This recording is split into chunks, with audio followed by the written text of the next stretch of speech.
Selamat pagi. Hari ini bersama saya Pendeta Kartini STH dari GKR Resort Bruk Cahu akan membawakan kita dalam renungan harian. Itu hari ini Selasa 1 Juni 2021. Firman Tuhan yang akan diperhadapkan bagi kita diambil dari 1 Korintus pasal 2 ayat 1 hingga yang ke-10. 1 Korintus pasal 2 ayat 1 hingga yang ke-10. Sebelum kita bersama baca firman Tuhan, sebelum kita bersama mengawali kegiatan hidup kita hari ini, kita bersatu dalam doa. Mari berdoa. Selamat pagi Bapa, selamat pagi Tuhan Yesus. Hari ini kami bersyukur karena Tuhan sudah jaga dan pelihara kehidupan kami. Sepanjang malam kami boleh beristirahat dengan baik, dan pagi hari ini kami boleh dibangunkan dan kekuatan kesehatan yang baik pula. Kami bersyukur atas semua itu. Sekarang kami akan mengawali kehidupan kami dengan belajar akan kebenaran firman-Mu. Kami mohon Tuhan Yesus, pimpinlah kami dengan Roh Kudus-Mu, agar kami boleh mengerti, memahami maksud dan kehendak-Mu buat hidup kami hari ini.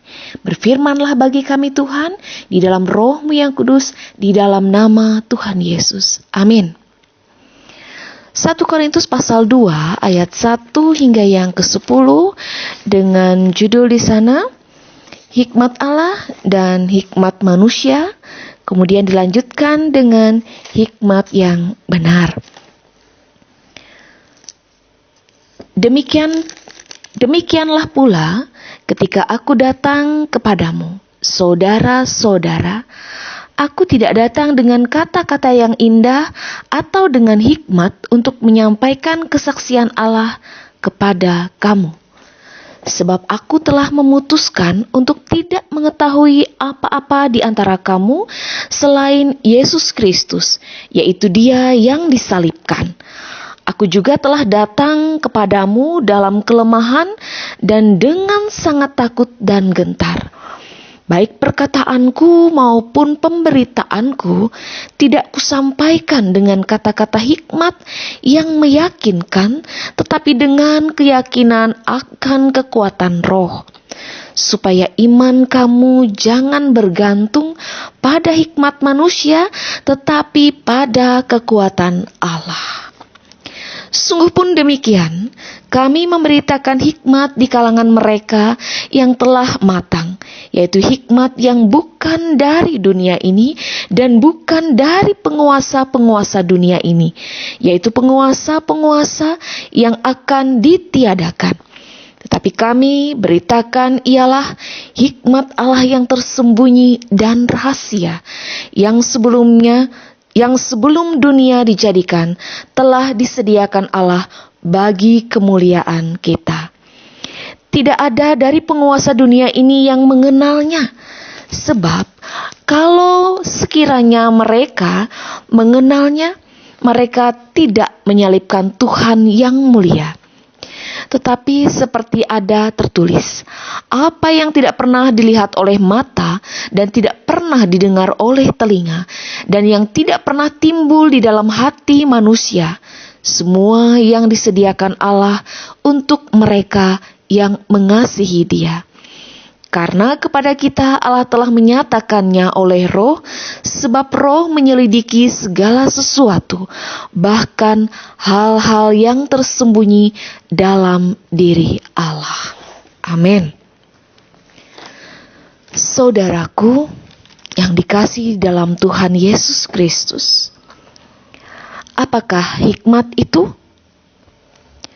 Menurut kitab Amsal, karena Tuhanlah yang memberikan hikmat, dari mulutnya datang pengetahuan dan kepandaian. Ia menyediakan pertolongan bagi orang yang jujur, menjadi perisai bagi orang yang tidak bercela lakunya. Itu terdapat dalam Amsal pasal 2 ayat 6 hingga yang ke-7. Kedua ayat ini memberikan dua pengertian yang penting mengenai hikmat dalam Alkitab Ibrani. Yang pertama, hikmat yang benar berasal dari Allah. Yang kedua, hikmat Allah didasarkan pada hukum Taurat yang Allah berikan kepada Musa dan umatnya di Gunung Sinai dalam Keluaran pasal 19 hingga yang ke-34. Hikmat yang didasarkan pada hukum Taurat inilah yang harus diajarkan para orang tua kepada anak-anak mereka. Dan itu tertuang di dalam Ulangan pasal 5 ayatnya yang ke-16. Dalam kebenaran firman Tuhan pada hari ini, Paulus menjelaskan bahwa hikmat Allah itu berbeda dengan hikmat manusia. Apa yang dipandang sebagai sebuah kebodohan untuk percaya kepada pemberitaan Injil justru dipilih Allah untuk memperoleh keselamatan daripadanya. Oleh karena itu, Rasul Paulus menyadari bahwa secara manusia ia memiliki banyak kekurangan, kelemahan, ketakutan, serta kegentaran.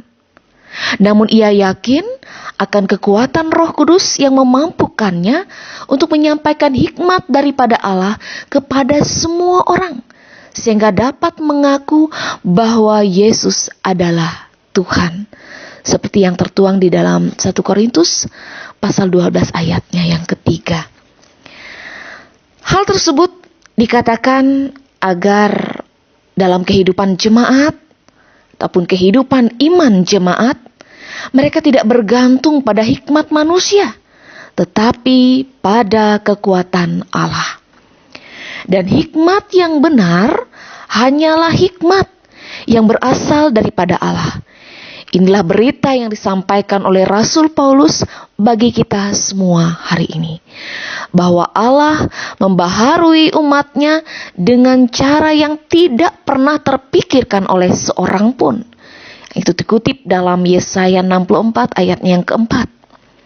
Oleh karena itu, saudara-saudara yang dikasih dalam Tuhan, apabila ada banyak orang yang memperdebatkan tentang ketuhanan Yesus Kristus, ingatlah bahwa hikmat manusia memandang itu sebagai sebuah kebodohan bila kita mempercayai Yesus Kristus sebagai Tuhan dan Juru Selamat dalam hidup kita. Namun, melalui firman Tuhan hari ini, disampaikan bagi kita semua bahwa hikmat yang benar hanyalah berasal dari Allah. Dan apa yang dipandang sebagai sebuah kebodohan oleh hikmat manusia justru berbeda dengan hikmat yang daripada Allah itu sendiri. Karena itu, saudaraku, tetaplah teguh dalam iman percaya kita kepada Yesus Kristus yang adalah Tuhan dan Juru Selamat bagi kehidupan kita, umat pilihannya. Tuhan memberkati kita. Amin. Sekarang saatnya kita bersatu dalam doa untuk apa yang telah kita dengarkan bersama hari ini. Mari berdoa. Tuhan, terima kasih atas firman-Mu, mampukan kami untuk menjadi pelaku firman. Dan biarlah ketika kami mendengarkan kebenaran firman ini, iman percaya kami boleh semakin diteguhkan oleh kekuatan Roh-Mu yang kudus yang telah Engkau berikan bagi kehidupan kami sekalian. Berkati sertailah kami Tuhan di sepanjang hari ini dalam setiap tugas, aktivitas dan pekerjaan yang akan kami lakukan. Sehingga apa yang kami lakukan boleh berkenan kepada Tuhan dan kami tetap dapat merasakan sukacita, damai sejahtera yang bersumber daripada Tuhan dalam kehidupan kami. Saat ini kami berdoa untuk jemaat GKE Hosana Puruk Kyahu. Kami mohon Tuhan, Engkau berkenan memberkati kehidupan seluruh sidang jemaat ini dalam tugas pekerjaan mereka, dalam kehidupan keseharian mereka, usaha pekerjaan yang saat ini sedang mereka kelola. Biarlah itu semua boleh diberkati oleh Tuhan dan mendatangkan rejeki, kecukupan dalam kehidupan mereka yang memampukan mereka untuk senantiasa boleh bersyukur kepada Tuhan di dalam kehidupan mereka, dan membuat mereka boleh senantiasa memuji dan memuliakan nama Tuhan. Demikian juga untuk para pekerja-pekerja gereja-Mu Tuhan, semua yang terlibat di dalam pelayanan untuk pertumbuhan iman jemaat-Mu. Mampukanlah para pekerja-pekerja-Mu ini Tuhan bekerja dengan penuh sukacita, melayani dengan penuh kasih dan ketulusan. Sebagaimana Tuhan sudah mengasihi kami sekalian, demikian juga kami boleh mengasihi semua orang di dalam kehidupan kami. Karena itu, berkatilah kehidupan kami dan seluruh sidang jemaat yang kami layani pada saat ini. Terima kasih Tuhan Yesus, ini doa harapan kami. Kami percaya hari ini setiap pribadi yang mendengarkan kebenaran firman-Mu boleh dibaharui kehidupannya. Dan apa saja yang menjadi keinginan, harapan dalam kehidupan mereka saat ini, Tuhan berkenan mendengarkan, bahkan mengabulkannya. Kami percayakan semua keinginan dan harapan kami Tuhan, biarlah boleh jadi menurut kehendak-Mu, di dalam nama Tuhan Yesus, Juru Selamat kami yang telah mengajarkan kami berdoa. Doa Bapa kami. Bapa kami yang di sorga, dikuduskanlah nama-Mu, datanglah kerajaan-Mu, jadilah kehendak-Mu di bumi seperti di sorga. Berikanlah kami pada hari ini makanan kami yang secukupnya, dan ampunilah kami akan kesalahan kami, seperti kami juga mengampuni orang yang bersalah kepada kami. Janganlah membawa kami ke dalam pencobaan, tapi lepaskanlah kami daripada yang jahat, karena Engkau yang punya kerajaan, dan kuasa, dan kemuliaan sampai selama-lamanya. Amin. Tuhan memberkati engkau dan melindungi engkau. Tuhan menyinari engkau dengan wajah-Nya dan memberi engkau kasih karunia. Tuhan menghadapkan wajah-Nya kepadamu dan memberi engkau damai